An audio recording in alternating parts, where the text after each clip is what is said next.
Замглавы Сагдийской области заявила, что смерть шестерняшек произошла из-за безответственности и халатности врачей. Авиакомпания «Сомунэйр» открывает рейс Душанбе-Тегеран. Нацбанк Таджикистана призывает граждан страны не поддаваться уловкам мошенников. Шавкат Мирзиёев отбыл в Кыргызстан с госвизитом.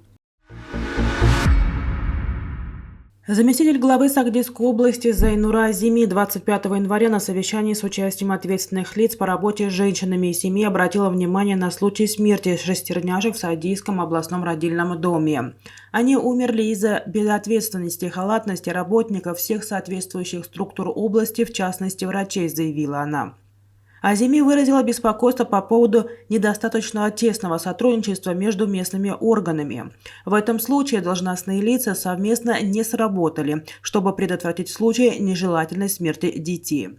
Если бы простая проблема была вовремя доведена до сведения ответственных лиц ведомств, то она была бы решена. Но сегодня ситуация другая, заявила Зайнура Азими.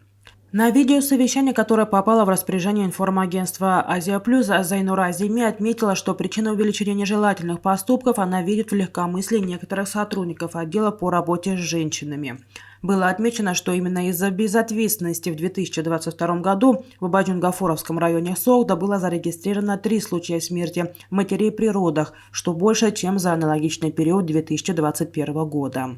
Напомним, 11 января в Сагдийском областном роддоме родились шестерняшки. Врачи оценивали их состояние как стабильное, но через сутки дети скончались. Родственники погибших малышей утверждают, что причиной стало халатное отношение со стороны медперсонала.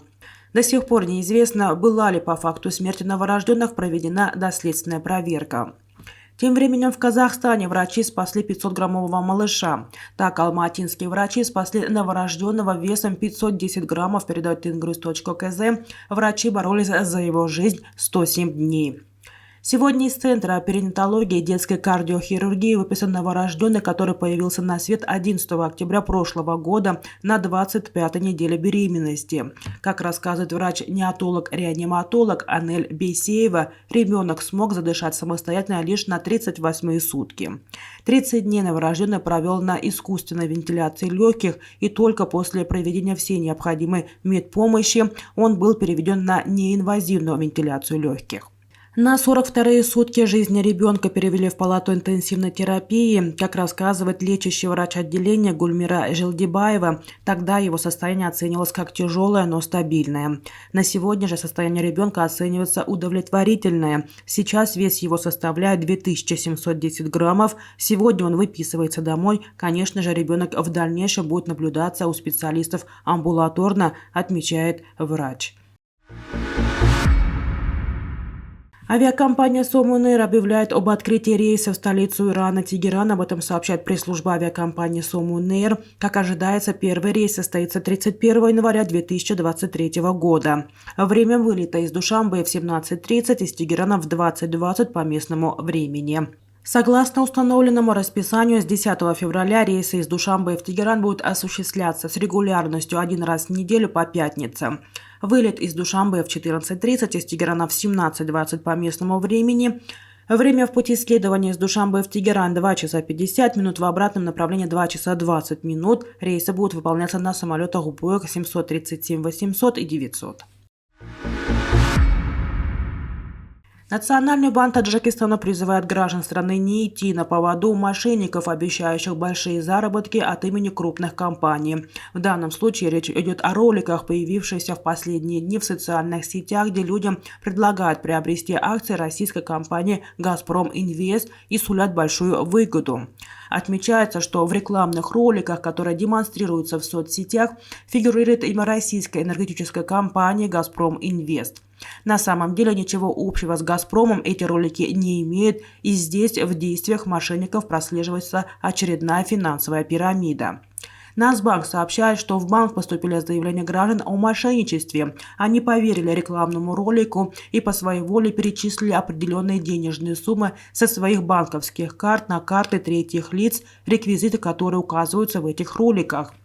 Эти заявления и обращения граждан были тщательно изучены и направлены в Генеральную прокуратуру страны, которая совместно с другими компетентными структурами расследует предполагаемую мошенническую схему.